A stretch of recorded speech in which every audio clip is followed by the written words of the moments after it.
علم کے ہوں گے چراغ روشن، جگمگائیں گے دلوں کے درپن۔ حسب معمول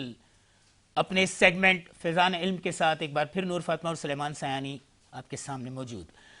ہمارے ساتھ آج جو دو علماء کرام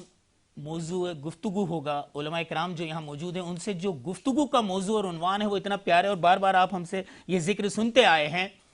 کہ محبت نبوی یا عشق نبوی، دونوں کو ہم بات دونوں پہ کریں گے۔ اور ہمارے ساتھ جو علماء کرام کا پینل آج یہاں موجود ہیں ان میں محترم علامہ ڈاکٹر عامر عبداللہ صاحب، السلام علیکم، آپ کو خوش آمدید کہتے ہیں ایک بار پھر، اور محترم مفتی انور سعید نورانی صاحب، آپ کو بھی خوش آمدید، احمد سعید نورانی صاحب، آپ کو بھی خوش آمدید کہتے ہیں۔ آپ کے ساتھ پہلے بھی بہت اچھی نشست رہی، اور آج کا تو موضوع ایک گفتگو اتنا بہترین ہے، اتنا شاندار ہے، تو میں پہلا سوال بھی یہی کرنا چاہوں گا، کیونکہ تھوڑا سا ہم خود بھی اس بات کو، احمد سعید صاحب میں آپ سے ہی پوچھوں گا کہ اس بات کو ہمیں بھی سمجھنے کے لیے بہت زیادہ جو ہے نا درکار ہے یہ چیز کہ آپ اپنی علمی گفتگو سے اس چیز کو واضح کریں۔ اگرچہ اہل لغت نے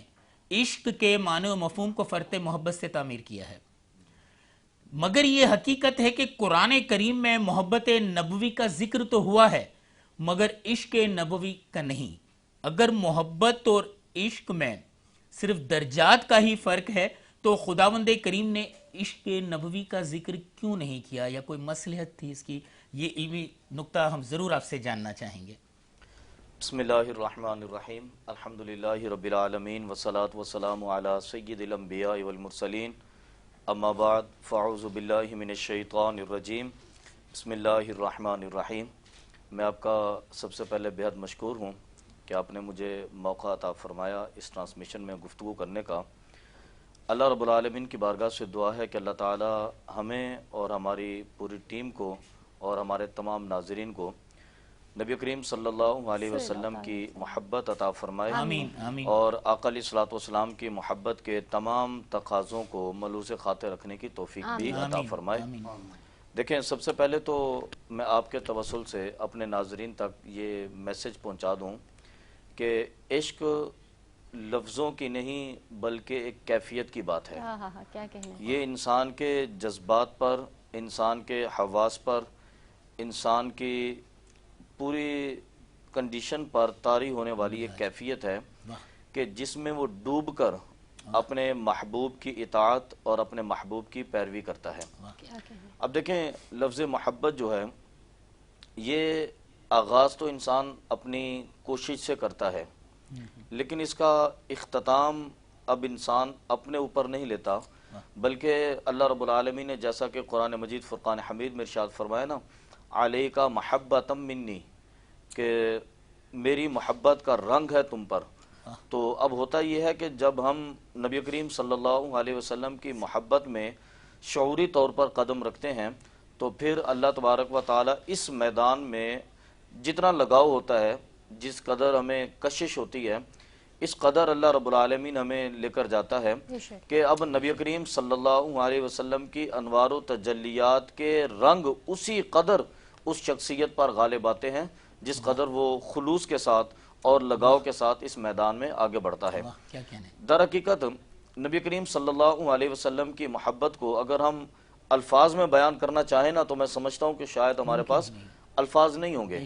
کیونکہ نبی کریم صلی اللہ علیہ وسلم کی محبت فقط لفظوں سے ادا کرنے والی کیفیت نہیں ہے، یا حضور صلی اللہ علیہ وسلم کی محبت آنکھوں سے بیان ہو جائے یا کانوں سے سنی جا سکے یا ہماری زبان ان الفاظ کو ادا کر سکے یا فعال جوارح ان کی کوئی توجیہ پیش کر سکے، ایسا ممکن نہیں ہے، بلکہ یہ اس قدر گہرائی اور جذب کی کیفیت ہے کہ بندہ نبی کریم صلی اللہ علیہ وسلم کی تعلیمات میں اور آقا علیہ الصلوۃ والسلام کے اسوہ حسنہ میں اپنے سر کے بالوں سے لے کر اپنے پاؤں کے ناخن تک ایک ایک روح کے اندر نبی کریم صلی اللہ علیہ وسلم کی تعلیمات کو سمو لیتا ہے، اور اس قدر وہ آقا علیہ الصلوۃ والسلام کی محبت میں چلتا ہے کہ اس کا سونا، اس کا جاگنا، اس کا کھانا، اس کا پینا، اس کی زندگی کا ایک ایک لمحہ نبی کریم صلی اللہ علیہ وسلم کی اطاعت میں گزرتا ہے، کیونکہ جس ہستی کے ساتھ محبت کی جائے نا تو اس کی محبت کی حقیقت یہ ہے کہ بندہ فقط الفاظ کے ساتھ اظہار نہ کرے، بلکہ اس ہستی کو جس کے ساتھ محبت ہو بندہ اس کے ساتھ محبت کرے، اس ہستی کو جن افعال کے ساتھ محبت ہو بندہ ان افعال کے ساتھ محبت کرے، اور اس ہستی کو جن لوگوں کے ساتھ محبت ہو بندہ وہاں محبت کرے۔ تو جب بندہ اس قدر محبت میں چلتا ہے تو وہ در حقیقت محبت سے نکل کر عشق کے میدان میں چلا جاتا ہے۔ عشق ایک جذبے کی اس کیفیت کا نام ہے کہ جس کے اندر بندہ جذب کے اندر چلا جاتا ہے، اور وہ جذب یہ ہے کہ اب اس بندے کے اندر ایک سہولت پیدا ہو جاتی ہے کہ اب وہ یعنی کہ بغیر سوچے سمجھے اللہ رب العالمین کے حبیب کی اطاعت میں چلتا جاتا ہے، اس کو باقاعدہ اس کے لیے تکلف نہیں کرنا پڑتا، پھر وہ عشق کے مقام پر فائز ہو جاتا ہے۔ کیا کہنے، بہت ہی خوبصورت۔ اور عشق کی بات چلی ہے تو میں آؤں گی علامہ ڈاکٹر عامر عبداللہ صاحب کی جانب، اور میں پوچھنا چاہوں گی کہ نبی پاک صلی اللہ تعالیٰ علیہ وآلہ وسلم کے اصحاب باوفا جن میں حضرت بلال حبشی آتے ہیں، حضرت ابو بکر صدیق رضی اللہ تعالیٰ عنہ آتے ہیں، حضرت سلمان فارسی آتے ہیں، تو ان کے جو عشق کا تذکرہ ہے نا وہ آپ ذرا ارشاد فرمائیے، ان کے عشق کے کیا کہنے تھے نبی پاک صلی اللہ تعالیٰ علیہ وسلم سے؟ بسم اللہ الرحمن الرحیم۔ نبی کریم صلی اللہ علیہ وسلم کی محبت ایمان کا معیار ہے، اور جتنی انسان کے دل میں نفس محبت رسول ہوگی اتنا اس میں نفس ایمان پایا جائے گا، اور جتنا یہ کمال کے درجے کو پہنچے گی اتنا ہی اس کا ایمان کمال کے درجے کو پہنچے گا۔ نبی کریم صلی اللہ علیہ وسلم کا یہ مرتبہ اور یہ مقام عام محبت یا عام عشق کے ترازو پہ تولنے والا نہیں ہے، کیونکہ دنیا میں جو محبتیں کی جاتی ہیں یا جو عشق کیے جاتے ہیں، عشق ویسے کہا جاتا ہے کہ عربی زبان کا بھی یعنی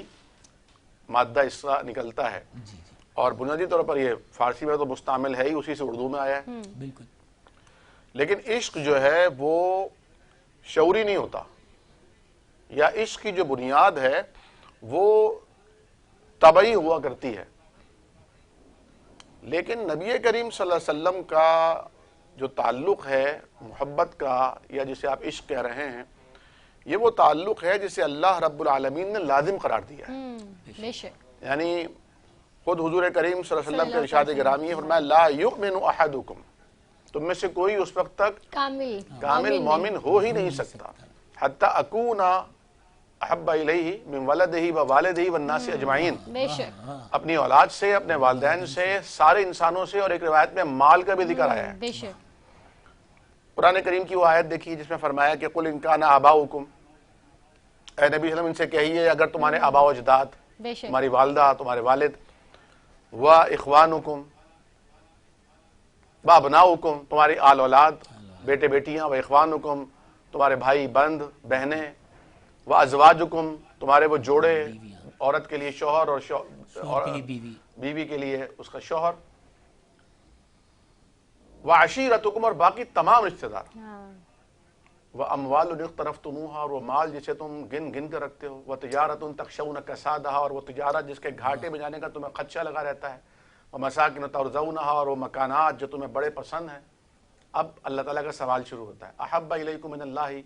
ورسولہ وجہاد فی سبیلہ، کیا تمہیں یہ ساری چیزیں اللہ سے زیادہ محبوب ہو چکی ہیں؟ اللہ کے رسول سے زیادہ ان چیزوں پر تمہارا دھیان ہے، اور یہ کیا اللہ کی راہ میں جہاد سے زیادہ پسندیدہ ہو چکی ہیں؟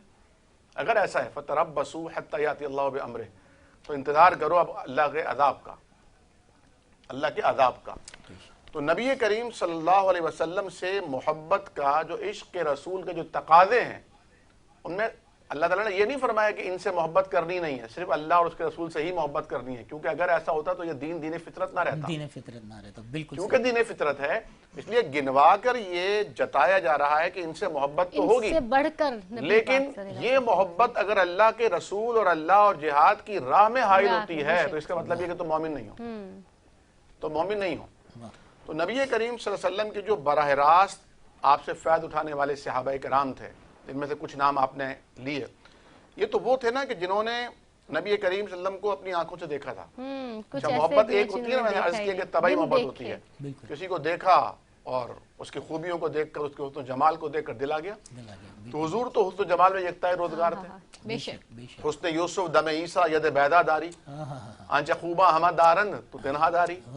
ساری خوبیاں حضور کی ذات میں یکجا ہو چکی تھی. یعنی آپ صلی اللہ علیہ وسلم ابھی کمسن ہیں، ابو طالب، جناب ابو طالب کے ساتھ آپ شام کے سفر پر ہیں، اور راہب دور سے دیکھ کر دوڑا ہوا آتا ہے اور پوچھتا ہے ابو طالب یہ کون ہے؟ میرے بھتیجے ہیں، میرے مرحوم بھائی کے بیٹے ہیں، کہا ان کا خیال رکھنا، مجھے لگتا ہے کہ یہ کوئی بڑی عظیم شخصیت بننے والے ہیں. کیسے؟ میں کہا اس لیے کہ میں دیکھ رہا ہوں کہ ایک بادل کا ٹکڑا ان پر سایہ فگن ہو کر چل رہا ہے. سبحان اللہ. اور حضور کریم نے فرمایا کہ میں مکہ کی گلیوں میں اس پتھر کو اب بھی پہچانتا ہوں. اس پتھر کو میں جانتا ہوں، اپنی نشاندہی نہیں کی کہ یہی پتھر ہے وہ، لیکن میں پہچانتا ہوں اسے جو نبوت کے اعلان سے قبل بھی مجھے سلام کیا کرتا تھا. کیا کہنے. تو حضور کریم صلی اللہ علیہ وسلم کے بارے میں حضرت جابر نے فرمایا تھا نا، حضرت حسان نے بھی فرمایا، اور کہ احسن من کلم ترقت عینی واجمل من کلم تلد النساء خلقت مبرئا من كل عیب کانک قد خلقت کما تشاء. یعنی آپ ہر عیب سے پاک پیدا کیے گئے ہیں. آپ جیسا حسین اور جمیل کبھی کسی آنکھ نے دیکھا ہی نہیں، اور آپ جیسا حسین جمیل کبھی کسی ماں نے پیدا ہی نہیں کیا. اور آپ ہر عیب سے، ہر کجی سے، ہر نقص سے ایسے پاک پیدا فرمائے گئے ہیں کہ ایسا لگتا ہے گویا آپ خالق سے کہتے جا رہے تھے مجھے ایسا بناتا جا، اور خالق بناتا جا رہا. اس نے اپنے محبوب کو کیا تخلیق کیا. ماشاءاللہ. حضرت عائشہ فرماتی ہیں رضی اللہ تعالی عنہا کہ ایک دن 14ویں کا چاند آسمان پر چمک رہا تھا، اور نبی کریم نے سرخ چادر آپ نے اوڑھی ہوئی تھی، آپ صحن مسجد نبوی میں تشریف فرما تھے. میری نگاہ جب آپ کے چہرے پر پڑی، پھر آسمان کے چاند پر پڑی، پھر پلٹ پلٹ کے کبھی آپ کو دیکھتی اور کبھی چاند کو دیکھتی، تو میں نے کہہ دیا لقد نور القمر، چاند کو بھی اگر روشنی ملی ہے تو آپ کے چہرے پر انوار سے ملی ہے. اور کسی نے کہا تھا، سلیمان بھائی، کسی نے کہا تھا کہ چاند سے تشبیہ دینا بھلا یہ بھی کوئی انصاف ہے کہ چاند کے چہرے پہ چھائیاں ہیں، میرے مدنی کا چہرہ صاف ہے. کیا کہنے ڈاکٹر صاحب. محبت کی دوسری وجہ جو ہے وہ عقلی ہے، کہ انسان عقلی طور پر اس سے محبت کر، جس میں کچھ اوصاف ہوتے ہیں، جس میں کچھ فضیلتیں ہوتی ہیں، جس میں کچھ مناقب ہوتے ہیں. تو حضور کریم صلی اللہ علیہ وسلم کی شخصیت تو وہ تھی کہ ابھی آپ نے نبوت کا اعلان نہیں کیا تھا، لیکن آپ جہاں سے گزرتے لوگ کہتے صادق آ گئے، امین آ گئے. سبحان اللہ. اور جب حضرت خدیجہ رضی اللہ تعالی عنہا کے بعد آپ تشریف لائے پہلی وحی کے آثار لے کر، فرمایا کہ میں نے ایسی ہیبت ناک چیز دیکھی ہے، مجھے ڈر ہے، لقد خشیت علی نفسی، مجھے کچھ ہو نہ جائے، وہ مجھے مار نہ دے. زملونی زملونی، مجھے اڑاؤ اڑاؤ اڑاؤ. شدید جاڑا تھا، شدید لردہ تاری تھا. اور خدیجہ نے پوچھا ہوا کیا ہے؟ جب انہوں نے بتایا کہ ایسی ایسی کیفیت ہے، تو انہوں نے فرمایا کلا واللہ لا یخزیک اللہ ابدا، ہرگز نہیں، اللہ کی قسم، اللہ آپ کو ہرگز ضائع نہیں ہونے دے گا، کوئی آپ کو کچھ نہیں کر سکتا. کیوں؟ انک لتصل الرحم، آپ رشتہ داریوں کو ملاتے ہیں. وتکسب المعدوم، جن کے لیے کوئی کام کاج کرنے والا نہیں ہوتا آپ ان کے لیے محنت کرتے ہیں. بے شک بے شک. وتعینوا علی نوائب الحق، جو راستے کو بھول جاتے ہیں آپ انہیں راستہ دکھاتے ہیں. کیا کہنا. بے شک. تو آپ تو وہ شخصیت ہے نا کہ جن سے، یعنی سوال یہ کیا جا سکتا ہے کہ اگر ان سے محبت نہ کی جائے تو کس سے کی جائے. یعنی ہر لحاظ سے وہ قابل ہیں اس کے کہ ان سے محبت کی جائے. اور جب اللہ رب العالمین یہ فرما دے کہ اگر تم اللہ سے محبت کرنا چاہتے ہو، قل ان کنتم تحبون اللہ فاتبعونی، تو اے حبیب کہیے کہ میری اتباع کرو. بے شک بے شک. یحببکم اللہ، اللہ خود تمہیں اپنا محبوب بنا لے گا. تو تقاضا، جو پہلا تقاضا ہے محبت کا، وہ یہ ہے کہ محبت جو زبان پر آئی ہے وہ دل میں اتر کر حضور کریم صلی اللہ علیہ وسلم کی اتباع پر آپ کو آمادہ کر دے. واہ، کیا کہنے کیا کہنے. مفتی صاحب کی جانب آئیں گے ہم. مفتی احمد سعید نورانی صاحب، ابھی چند صحابہ کرام کا ذکر ہوا اور انہوں نے ایک بات کہی کہ وہ لوگ جنہوں نے حضرت صلی اللہ علیہ وسلم کو دیکھا ان کی زندگی میں، وہ تو عاشق ہوئے. ایک ایسے عاشق بھی گزرتے ہیں جو بن دیکھے بھی عشق نبی میں تھی. اور اسی کی تھوڑی سی وضاحت بھی میں چاہوں گا ہمارے تمام جاننے والوں کے لیے. بعض حضرات اویس قرنی رضی اللہ عنہ پر اعتراض کرتے ہوئے یہ کہتے ہیں کہ شریعت اسلامی نے عشق نبوی کی حدود مقرر کر دی کہ جن کا خیال رکھا جانا ضروری ہے. سوال یہ ہے، نازک سوال ہے اور نازک نکتہ ہے، سوال یہ ہے کہ کیا عشق نبوی کے نام پر اپنے جسم اور وجود کو تکلیف دینا یا خود کو زخمی کر لینا جائز ہے عام انسانوں کے لیے، یا ادھر کچھ بالخصوص کوئی ایسی چیز تھی؟ اس کی ذرا وضاحت فرما دیں. بسم اللہ الرحمن الرحیم. آپ نے حضرت اویس قرنی رضی اللہ تعالیٰ عنہ کا ذکر کیا، اور اسے قبل چونکہ صحابہ کرام کی بات ہوئی، حضرت بلال کی بات ہوئی، حضرت خبیب کی بات ہوئی، باقی صحابہ کرام کا تذکرہ ہوا، تو در حقیقت اصل میں جب نبی کریم صلی اللہ علیہ وسلم کی محبت کی بات ہو اور حضور کے صحابہ کا ذکر نہ ہو تو آپ سمجھیں کہ محبت کے باب میں کچھ بیان نہیں ہوا، کیونکہ اللہ رب العالمین جل جلالہ نے جس قدر نبی کریم صلی اللہ علیہ وسلم کی محبت کے آداب بیان فرمائے تھے، اور اللہ رب العالمین نے جس قدر حضور کی محبت کے تقاضے بیان فرمائے تھے، صحابہ کرام میں بدرجہ اتم وہ چیزیں موجود تھیں۔ صحابہ کرام نے وہ محبت کے تقاضے نبھا کر دکھائے، صحابہ کرام نے حضور سے ویسی محبت کر کے دکھائی، تو اس لیے صحابہ کرام تو در حقیقت ہمارے لیے ایک رول ماڈل کی حیثیت رکھتے ہیں کہ ہم آقا علیہ الصلوۃ والسلام سے اگر محبت کرنا ہے تو صحابہ کرام کی زندگی کو دیکھنا ہوگا کہ وہ حضور کی بارگاہ میں اٹھتے کیسے تھے، بیٹھتے کیسے تھے، حضور کی بارگاہ میں مخاطب کیسے ہوتے تھے، اور آقا علیہ الصلوۃ والسلام کا احترام کیسے کرتے تھے۔ باقی حضرت اویس قرنی رضی اللہ تعالیٰ کہ ان کے بارے میں چونکہ تاریخ کے اندر یہ روایات ملتی ہیں کہ وہ اپنی والدہ کی خدمت کی وجہ سے حضور کی بارگاہ میں پیش نہیں ہو سکے، ایک طویل زمانہ پایا، ایسا نہیں کہ صرف 2-4 دن کی بات ہے، کئی سالوں کی بات ہے یہ، انہوں نے کئی سال نبی کریم صلی اللہ علیہ وسلم کی حیات طیبہ کے پائے، لیکن حضور کی بارگاہ میں حاضر نہ ہو سکے کہ والدہ انتہائی ضعیف تھی، والدہ کی خدمت کے لیے ضروریات تھیں، بلکہ روایت میں تو یہ بھی آتا ہے کہ ایک مرتبہ ان کی والدہ نے اجازت دی تھی ان کو، اب جائیں حضور کی بارگاہ میں زیارت کا شرف حاصل کریں، تو لیکن فرمایا کہ میری طبیعت ایسی ہے کہ حضور اگر مل جائیں تو زیارت کر لینا، اگر نہ ملے تو واپس آ جانا، وہاں انتظار نہ کرنا، کیونکہ نبی کریم صلی اللہ علیہ وسلم سلطنت مدینہ کی بنیاد رکھنے کے بعد بطور حاکم اور بطور اللہ کے نبی اور بطور سپہ سالار انتہائی مصروفیت کی کیفیت تھی، تو حضرت اویس قرنی نبی کریم صلی اللہ علیہ وسلم کی زیارت کے لیے تشریف تو لائے، لیکن اصل میں ملاقات ہو نہ سکی، اور حضور کہیں تشریف فرماتے شہر سے باہر تھے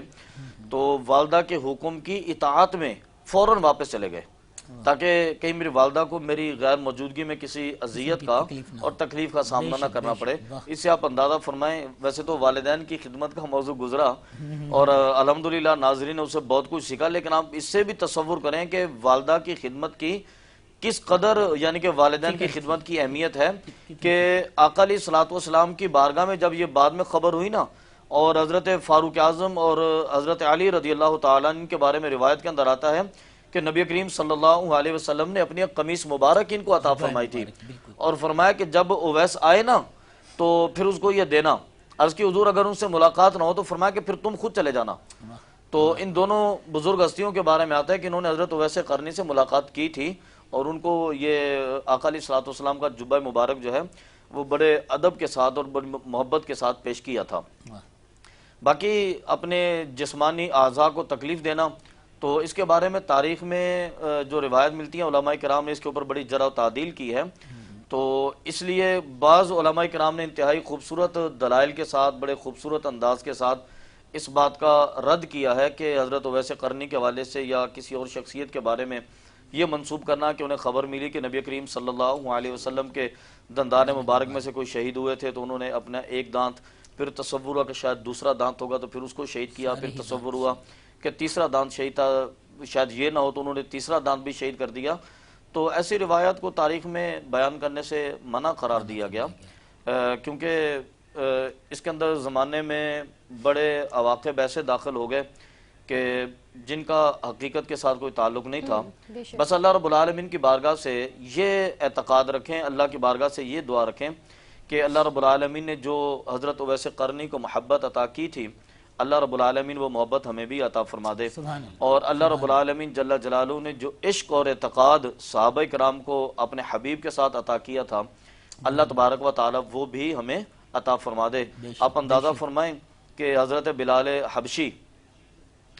ان کے ذات کے ساتھ حبشی کا لفظ خاص طور پہ موسوم ہوتا ہے، رنگت انتہائی کالی تھی لیکن اس کے باوجود چہرے پر کشش تھی، کہ ایک روایت کے اندر یوں آتا ہے کہ جب نبی کریم صلی اللہ علیہ وسلم معراج سے واپس تشریف لائے تو نبی کریم صلی اللہ علیہ وسلم کی بارگاہ میں صحابہ کرام بھی موجود تھے، اور سب کا تذکرہ ہوا. سرکار نے فرمایا کہ میں نے جنت کی فلاں نعمت تمہارے لیے، جنت کی فلاں نعمت تمہارے لیے منتخب کی. تو بلاخر جا کر یہ تذکرہ ہوا کہ جنت کی حوروں کی جو سردار تھی وہ بھی حوروں کے معیت میں حضور کی بارگاہ میں آئی، اور انہوں نے آقا علیہ الصلوۃ والسلام کی بارگاہ میں عرض کیا کہ جب کوئی سلطان کسی جگہ پر جاتا ہے تو وہ تحائف تقسیم فرماتا ہے، آپ تحائف تقسیم فرمائیے. تو نبی کریم صلی اللہ علیہ وسلم نے فرمایا کہ تمہارے حصے میں ابو بکر صدیق آئے، فلاں کے حصے میں فاروق اعظم آئے، فلاں کے حصے میں حضرت عثمان آئے، فلاں کے حصے میں مولا کائنات آئے، اور فلاں کے حصے میں بلال آئے. تو ان کی چیخ نکلی اور انہوں نے عرض کیا کہ حضور بلال میرے حصے میں. سرکار نے فرمایا کہ بلال جس سے محبت کرتا ہے، اب تو بلال کو پوچھنا پڑے گا کہ کیا وہ تمہیں پسند بھی کرتا ہے یا سبحان نہیں. اللہ، کیا درجے بلال کی نظر جس چہرے پر پڑی ہے ہے. عاشق نبی. تو یہ حضرت بلال کی محبت تھی. نبی کریم صلی اللہ علیہ وسلم کے وصال کے بعد حضرت بلال نے اذان کا سلسلہ موقوف کر دیا. طویل عرصے کے بعد ایک مرتبہ نبی کریم صلی اللہ علیہ وسلم خواب میں تشریف لائے اور حضور نے فرمایا کہ بلال آتے کیوں نہیں ہو؟ تو حضرت بلال دوبارہ تشریف لائے، اور جب حضرت بلال سے اذان کی درخواست کی گئی تو حضرت بلال اشہد ان محمد رسول اللہ پر پہنچے تو ہچکی بند گئی اور گر کر مدہوش ہو گئے، بے ہوش ہو گئے. آپ سے پوچھا کہ آپ نے فرمایا کہ جب میں اشہد ان محمد رسول اللہ کہتا تھا میرے سامنے حضور تشریف فرما ہوتے تھے، میں نبی کریم صلی اللہ علیہ وسلم کا دیدار کیا کرتا تھا. تو یہ ان ہستیوں کی لازوال محبت تھی جو نبی کریم صلی اللہ علیہ وسلم کے ساتھ انہوں نے کی. تو اس لازوال محبت نے ان نفوس کو بھی لازوال کر دیا. کیا کہنا ہے، بہت ہی خوبصورت آپ نے جو دلائل دیے اور کیا خوبصورت آپ نے باتیں کی ہیں اور کیا واقعات سنا ہے. مطلب ایسا لگتا ہے کہ یہ باتیں ختم ہی نہ ہو، چلتی رہیں. ہم آتے ہیں ہمارے علامہ کی جانب، اور علامہ عامر عبداللہ صاحب سے میں جاننا چاہوں گی کہ ہم نے جیسے کہ مفتی صاحب نے بتایا ہمیں بلال حبشی کا ذکر کیا، اور ان کی جو محبت نبی پاک صلی اللہ تعالیٰ علیہ وسلم سے ہوا کرتی تھی اس کا ہم نے ذکر کیا. لیکن اگر ہم آج کے عاشق رسول کی بات کریں تو ہم اتنے مختلف کیوں ہیں؟ ان کے عشق سے ہمارا عشق اتنا مختلف کیوں ہے؟ ہم جب جلوس وغیرہ کے لیے راستے بند کر دیتے ہیں، ہم یہ سارے کام تو کرتے ہیں، لیکن کیا ہم عشق رسول کے جو حقیقی تقاضے ہیں ان پر بھی پورا اترتے ہیں یا نہیں؟ بہت اچھا سوال ہے آپ کا. ہمارا جو عشق رسول یا ہمارے حب رسول ہے وہ زبانی دعووں تک محدود ہے، اور وہ چند رسوم کی ادائیگی تک محدود ہے. وہ جس طرح آپ سمجھ سکتی ہیں کہ عدالتوں میں جس طرح قرآن شریف کو لایا جاتا ہے کہ اس پہ ہاتھ رکھ کر آپ قسم کھائیے کہ جو کہیں گے سچ کہیں گے، سچ کے سوا کچھ نہ کہیں گے، تو ہمارے یہاں بھی جو ہے وہ عشق رسول کو اسی طرح سے پیش کیا جا رہا ہے. یعنی نبی کریم نے تو واضح فرما دیا نا کہ من احب سنتی فقد احبنی. مجھ سے اصل میں محبت کا دعویٰ اس کا سچا ہوگا جو میری سنت سے پیار کرے گا. من احبنی، اور جس نے مجھ سے محبت کی، کانا معی فی الجنہ، وہ جنت میں میرے ساتھ ہوگا. آپ نے فرما دیا کہ یعنی صلح حدیبیہ کا موقع ہے، اور اس موقع پر جو قریش کی طرف سے ایک سفیر آتے ہیں، وہ آ کر ایک عجیب منظر دیکھتے ہیں کہ نبی کریم صلی اللہ علیہ وسلم کے جب آپ فرمانے لگتے ہیں تو سب ساکت ہو جاتے ہیں، جب آپ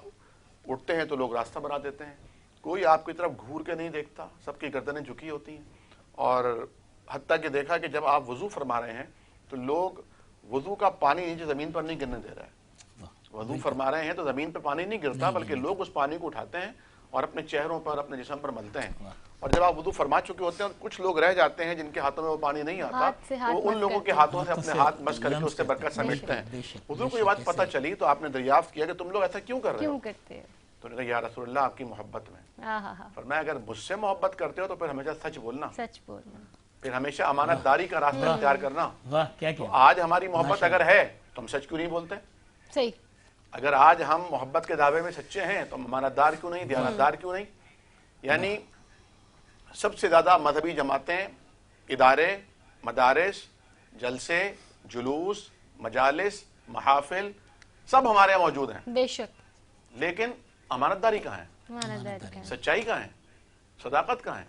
انقا ہو چکی حضرت، ہمارے معاشرے میں پائی نہیں جاتی. بالکل. یعنی اگر آپ کسی سے یہ کہیں کہ مجھے بتائیں کہ یہاں سے لے کر اور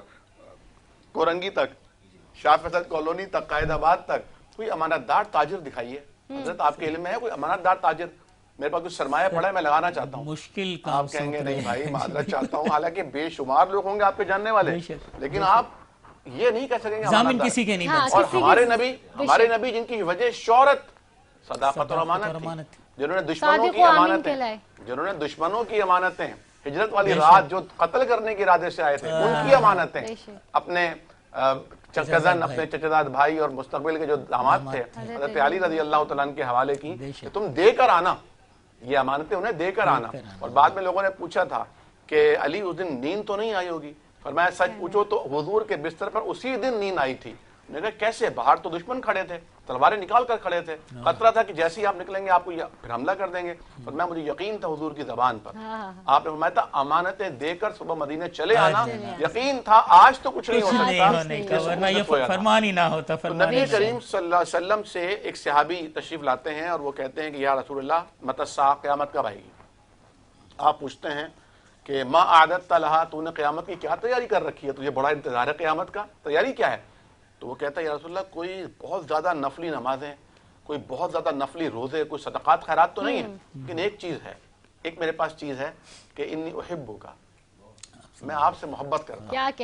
کہنے تو حضور نے کیا فرمایا؟ حضور نے فرمایا کہ المرء مع من احبہ، تو پھر خوش ہو جا، تو جس سے محبت کرتا ہے قیامت کے دن میں تو اس کے ساتھ کیا ہوگا. کہنے. اور اسی بات کے ساتھ یہ سلسلہ تو ہمارا جاری رہے گا، لیکن کیونکہ سحری کا وقت ہوا چاہتا ہے، آپ لوگ بھی سحری کیجئے، ہم لوگ بھی سحری کرتے ہیں اور ملتے ہیں سحری کے بعد.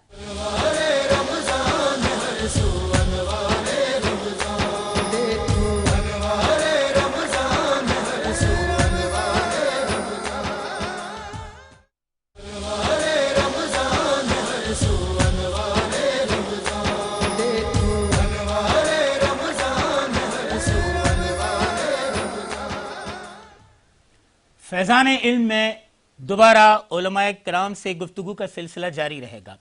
اب تک جو گفتگو ہوئی عشق نبوی یا محمد صلی اللہ علیہ وسلم سے محبت کے تقاضوں کے حوالے سے جو گفتگو ہوئی، صحابہ کرام کی باتیں ہوئیں، دور جدید کی باتیں ہوئیں. چند اشعار عرض کرنا چاہوں گا. دیکھی نہیں کسی نے اگر شان مصطفیٰ، دیکھے کہ جبرائیل ہیں دربان مصطفیٰ. کیا کہنا ہے. میرے ہزار دل ہوں تصدق حضور پر، میری ہزار جاں ہوں قربان مصطفیٰ. اسلام کا زمانے میں سکہ بٹھا دیا، اپنی مثال آپ ہیں یاران مصطفیٰ. اور رشتہ میرا خدا کی خدائی سے چھوٹ جائے، چھوٹے مگر نہ ہاتھ سے دامان مصطفیٰ. اور عشق نبوی کو نبھانے کے لیے ہمیں ضروری ہے کہ ہم دامان مصطفیٰ کو تھام لیں کہ اسی دامن کے صدقے ہم سب جنت میں جائیں گے انشاءاللہ. بالکل ایسا ہی. اور آپ نے جو شعر پڑھا ہے، میں مفتی نورانی صاحب سے اسی کے بارے میں جاننا چاہوں گی کہ ہم لبیک یا رسول اللہ کے تو نعرے بہت لگاتے ہیں، محافل میلاد کا انعقاد بھی کیا کرتے ہیں، نعت خوانی بھی کرتے ہیں، مگر وہ کون سے آداب ہیں جن کو ہم لے کر نہیں چل پا رہے، جن آداب کی ہمارے پاس ابھی تک ان تمام تر چیزیں کرنے کے باوجود بھی کمی کوتاہی ہو رہی ہے؟ بسم اللہ الرحمن الرحیم. جیسا کہ پہلے گفتگو چل رہی تھی اور اس میں یہ عرض کیا تھا کہ عشق رسول یا محبت رسول یا جذبہ اطاعت یہ ہے کہ بندہ اپنی زندگی کا ہر لمحہ نبی کریم صلی اللہ علیہ وسلم کی اطاعت اور محبت میں گزار دے. کیونکہ اصل میں نے جیسا کہ عرض کیا تھا کہ محبت ایک کیفیت کا نام ہے، اور جب محبت ہوتی ہے تو پھر اس کے اظہار کی بھی ضرورت ہوتی ہے. اگر محبت ہو اور وہ بند ہو، وہ قید ہو، اس کا اظہار نہ ہو تو اس کی خوشبو پھر معاشرے میں پھیلتی نہیں ہے. بالکل ایسے. نبی کریم صلی اللہ علیہ وسلم کے محبت کے بھی تقاضے ہیں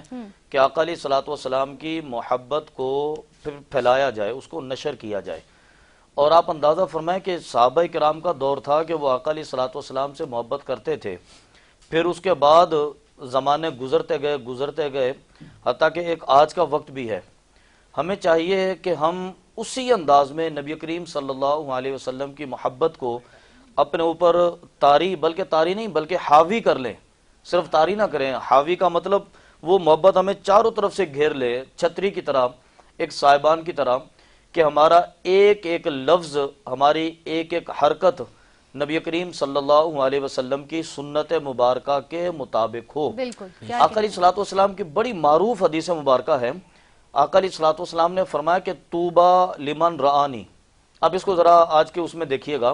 میرے نبی کریم صلی اللہ علیہ وسلم نے فرمایا کہ طوبیٰ لمن رآنی، خوشخبری ہو اس بندے کے لیے جس نے میری زیارت کی، مبارک ہو اس کو جس نے مجھے دیکھا۔ اور پھر آقا علیہ الصلوۃ والسلام کی ذات پر ایمان بھی لایا، کیونکہ یہ تو اس دور کے لیے تھا کہ کفر لوگوں کے اندر راسخ تھا، بت فقط سامنے نہیں ہوتے تھے بلکہ اندر بھی ہوتے تھے۔ ایسی کیفیت میں نبی کریم صلی اللہ علیہ وسلم کو دیکھا اور پھر آقا علیہ الصلوۃ والسلام کی ذات پر ایمان لایا، اور لانا بھی چاہیے تھا،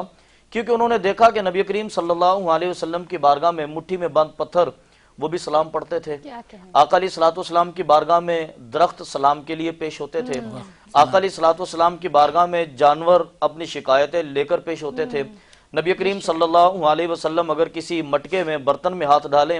تو آپ کی مبارک انگلیوں سے پانی کے چشمے روانہ ہو جاتے تھے، اور نبی کریم صلی اللہ علیہ وسلم جب کسی کی طرف توجہ فرما دے تو اللہ رب العالمین کی قدرت کا شاہکار وہاں پر نمودار ہوتا تھا۔ تو انہوں نے نبی کریم صلی اللہ علیہ وسلم کو دیکھا اور آقا علیہ الصلوۃ والسلام کی ذات پر ایمان لائے۔ اب ظاہر ہے کہ جب سیدنا صدیق اکبر رضی اللہ تعالیٰ عنہ نے آقا علیہ الصلوۃ والسلام کے یہ سارے معجزات دیکھے، مولا کائنات نے یہ معجزے دیکھے، حضرت فاروق اعظم نے یہ معجزے دیکھے، حضرت عثمان غنی نے یہ معجزات دیکھے، حضرت عبداللہ ابن مسعود نے دیکھے، حضرت ابو ہریرہ نے دیکھے، حضرت بلال حبشی نے یہ دیکھے، تو وہ آقا علیہ الصلوۃ والسلام کی ذات پر ایمان لائے۔ انہوں نے آقا علیہ الصلوۃ والسلام کا کلمہ پڑھا اور آقا علیہ الصلوۃ والسلام کے ساتھ انہوں نے محبت کی، اور محبت در حقیقت دیکھیے گا وہ کس جذبے کا نام ہے کہ ایک مرتبہ نبی کریم صلی اللہ علیہ وسلم خطاب فرما رہے ہیں اور سرکار صلی اللہ علیہ وسلم نے فرمایا کہ بیٹھ جاؤ، صرف ایک جملہ ارشاد ہوا، فرمایا بیٹھ جاؤ۔ آقا علیہ الصلوۃ والسلام کے سامنے جو صحابی تھے وہ بھی بیٹھ گئے، اور ایک صحابی مسجد میں داخل ہونے کے لیے جوتے اتار رہے تھے، اس کیفیت میں کہ ایک جوتا اتار کر پاؤں مسجد میں تھا، دوسرا بھی باہر تھا، وہ وہیں پر بیٹھ گئے۔ اور نماز کے گزرنے کے بعد ایک صحابی سے ملاقات ہوئی، فرمایا کہ آپ نماز میں نہیں تھے، عرض کی حضور میں فلاں مقام پر تھا اور وہاں پر مجھے آواز آئی بیٹھ جاؤ، میں وہیں پر بیٹھ گیا، کہ مبادا حضور نے مجھے نہ ارشاد فرمایا۔ یہ حضور صلی اللہ علیہ وسلم کی یہ محبت تھی، کیونکہ نبی کریم صلی اللہ علیہ وسلم کی محبت کا تقاضا یہ تھا کہ آقا علیہ الصلوۃ والسلام کی پھر اطاعت کی جائے۔ اور اس کے بعد جب زمانے گزرتے چلے گئے، یہ آج کے دور کی بات ہے کہ ہم نے آقا علیہ الصلوۃ والسلام پر قرآن نازل ہوتا نہیں دیکھا، ہم نے پتھروں کو کلمہ پڑھتے بھی نہیں دیکھا، جانوروں کو شکایتیں پیش کرتے بھی نہیں دیکھا، پانی کے چشمے حضور کی انگلیوں سے پھوٹتے ہوئے بھی نہیں دیکھے۔ آقا علیہ الصلوۃ والسلام کی انگلی کے اشارے سے ہم نے مغرب میں ڈوبا ہوا سورج واپس نکلتے ہوئے نہیں دیکھا، نبی کریم صلی اللہ علیہ وسلم کے اشارے سے ہم نے چاند کو دو ٹکڑے ہوتے ہوئے بھی نہیں دیکھا، اور نبی کریم صلی اللہ علیہ وسلم کے باقی معجزات بھی نہیں دیکھے، لیکن اس کے باوجود نبی کریم صلی اللہ علیہ وسلم کی محبت ہمارے اندر موجود ہے، اس کے باوجود نبی کریم صلی اللہ علیہ وسلم کی محبت کا جذبہ ہمارے اندر موجود ہے، ہم کچھ اظہار کرتے ہیں اس کا۔ تو اس کے بارے میں نبی کریم صلی اللہ علیہ وسلم نے فرمایا کہ وَطُوبَى سَبْعَ مَرَّاتٍ لِمَن لَّمْ يَرَانِي وَيُؤْمِن بِي، فرمایا کہ 7 مرتبہ خوشخبری اس بندے کے لیے جس نے مجھے دیکھا نہیں ہے لیکن مجھ پر ایمان رکھتا ہے۔ مجھے نہیں دیکھا اس نے بھی لیکن مجھ پر وہ ایمان رکھتا ہے۔